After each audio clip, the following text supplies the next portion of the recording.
ஏன் திமுக பிடிக்கும்? கை கட்டி வாழ்ந்தது, செருப்பு இல்லாமல் நடந்தது. இப்போ அதெல்லாம் இல்லாமல் கௌரவமாக நடக்க முடியுது. இங்கே கூட செருப்பு போட்டு நடக்க முடியுது.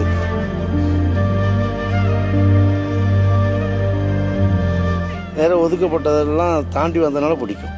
பெரியார் கொள்கையும் ஒரு தலைவர் கலைஞர் கொள்கையும் பிடிக்கும். அதுக்காக அவங்க உழைக்கிறது பிடிக்கும். அவங்க வாரிசும் கிடையாது, அந்த கொள்கைக்காக பிடிக்கும். புளி 8 அடி பாய்ஞ்சா குட்டி 16 அடி பாயின்வாங்கல்ல. அவர் சிறப்பாக எல்லாத்தையும் வகுத்து கொடுத்தாரு.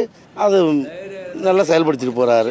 அதில் எந்த மாற்றமும் கிடையாது. வாரிசு கட்சியா இருக்கு, குடும்ப கட்சியா இருக்கு அப்படின்றாங்க. மக்களுக்கான பணி ஆட்டணுங்கிற எண்ணம் இருக்கிறவங்க தொடர்றாங்க. அதுக்குண்டான வாரிசு இருக்கிறவங்க தொடர்றாங்க. இப்போ மக்கள் பணி செய்ய விருப்பம் இல்லாத வேணா வெளியே போகலாம். மக்கள் பணி செய்யறவங்க ஏன் வெளியில் போகணும்? அவங்க வந்தால் தான் நல்லாயிருக்கும். உதயநிதி ஸ்டாலின் மக்களுக்கு ஏற்ற ஒரு இளைஞருக்கான ஒரு புதிய வரவு.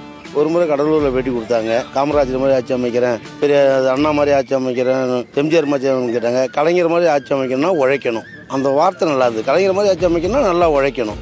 அதனால் உதயநிதி உழைக்கிறாங்க. அவங்களும் நாங்கள் வரவேற்கிறோம். திமுகவை அழிச்சிட முடியுன்றாங்களே. ஒரு பயந்தவன் தன்னை பலசாலியாக காட்டுறதுக்காக மிரட்டுவான். அந்த மாதிரி அவங்க பயத்தின் காரணமாக அழிச்சிடுவாங்கிறாங்க. அழிக்க முடியாது. நாம் அதுக்கெல்லாம் தயாராக தான் இருக்கும். அழிக்க முடியாத அளவுக்கு வளர்ந்துக்கிட்டு தான் இருக்கும்.